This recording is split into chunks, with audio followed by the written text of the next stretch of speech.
So I have kind of a big medical update um, to share with everybody. And this update comes with a lot of questions. And so I'm hoping that by sharing the update via video, that maybe I'll be able to limit how many times I'm actually answering these questions.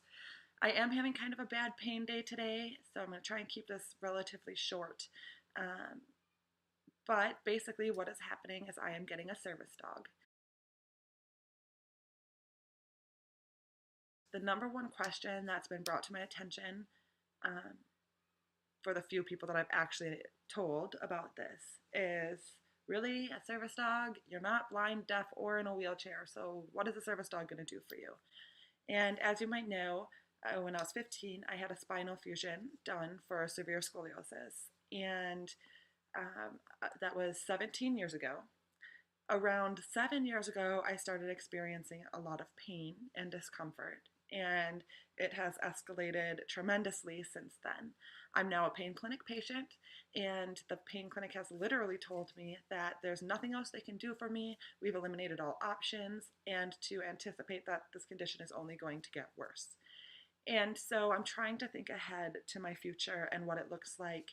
And in my research, I have found that a service dog could potentially be a wonderful asset for me. There's multiple reasons why, and ways that a service dog is going to help me. Um, One of the things is that the dog will be trained to do just daily, regular tasks that normally throw me into a pain flare. For example, constant bending. Some days I'm dropping a lot of things. Um, and the dog will be able to pick my dropped items up so I'm not bending as much. Things like opening heavy doors, pushing shopping carts will throw me into a really bad flare. And hopefully, this dog will be trained to either pull some type of cart or wagon of some kind so that I won't have to push a shopping cart anymore.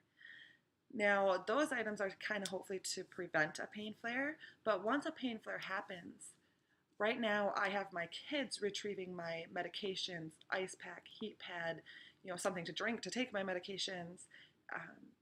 Sometimes I need a blanket or help getting off the floor. And so far my kids have done that. And I don't feel like that's really fair, first of all. And second of all, they're going to be going into school full time in the fall. And then I won't have anybody here to help me do that. And it does happen pretty frequently that my pain gets so bad I can't even leave the couch. Or if I do get up and leave the couch, it's just going to make the situation worse. So it's better if I don't. So this dog is going to be retrained. It's going to be trained to retrieve my medical supplies that I use to recover from a serious pain flare. There's also the potential that this dog might be able to learn what my signs are when a pain flare is about to happen. And maybe it will alert me to the pain before I even realize it's happening, which would allow me then to medicate and treat, maybe preventing the pain flare at all. Now, there's two options for service dogs. One, you can go through a school and get a dog that's already trained, or two, you can owner train your service dog. I am choosing to owner train my service dog, and the reason for that is because it costs $15,000 minimum, 15,000, not 1,500, to get a trained service dog. And while that's not a huge deal because you can fundraise and earn money to pay for the service dog and to help alleviate those costs because insurance isn't going to, you're still responsible for a huge chunk of that expense. And beyond that, it's a 2 to 3 year wait to get a trained dog. And so I would feel bad taking the spot on one of these really long waiting lists from someone who maybe is already in a wheelchair or blind or deaf or has some other more serious condition. A lot of times, I'm fully capable of training a dog right now. That's not to say in 2 years I'll still be capable, but right now I am. And for the days that I'm not capable, I have a few people that have offered to help me and come over and help me complete that training. So I will be owner training my service dog. I have done a ton of research. I have the option of at a year going through an organization called Can Do Canines, and they train service dogs. And the benefit to that is A, they know what they're doing, more than me. But B, in the state of Minnesota, an owner trained service dog is not recognized as in having the ability to go wherever it wants, which is unfortunate for Minnesota.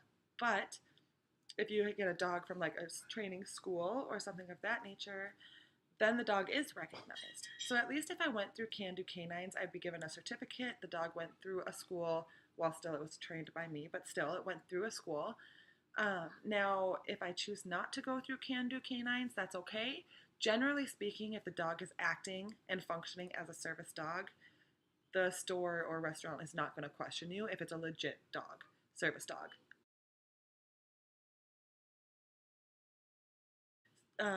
So I'll be adopting a puppy from a breeder, um, and raising it and training it to be a service animal for me. In my research, I knew I needed an animal that likes to retrieve things. So it was obviously going to be like a golden retriever or a Labrador retriever. And ultimately, the decision came down to size because I might at some point need a dog that's going to help me get around and will need that strength to pull, um, depending on how bad my condition gets. But also, in terms of helping me get off the floor and things like that, the dog needs to be half your body weight, and a golden retriever is generally too small. So I knew I needed to go yellow lab, um, and I was open to golden retriever, but I did have a friend who works in the dog breeding industry that had bred her yellow lab, and she's a phenomenal dog, and just had a litter of 10 puppies 8 or 9 days ago. And so what'll happen is I am going to try and be somewhat involved in these puppies' lives so that I can kind of get an idea of personality traits and things like that. And then when the puppies are about 6 to 7-ish weeks old, I am going to go down and actually do a formal evaluation on them. And this is basically just a series of pretty simple tests that you run with each puppy to make sure that their temperament fits being a service dog, because not every dog is up for that task. So there's a series of tests that I will run on each puppy to determine if they're a good fit for me or not. So the puppies were born a little over a week ago, and they will be 8 weeks old on July 31st. So it's around that time that I'll be bringing my puppy home and begin the training process so that this puppy will be so helpful to my quality of life. And I have really high hopes that this is going to be beneficial for me. And I'm really looking forward to having, 2 years down the road, because that's how long it takes, having a fully trained service dog to be my assistant. I'm really looking forward to that. And I will be sure to share updates and things with you as this process moves forward, because there's a lot to it, a lot. I have a notebook full of information, and so I would love to share all of that kind of information with you as this process moves forward. So that's our big update. We are getting a yellow lab puppy at the end of July that will be my service dog, and I guess that's all I have.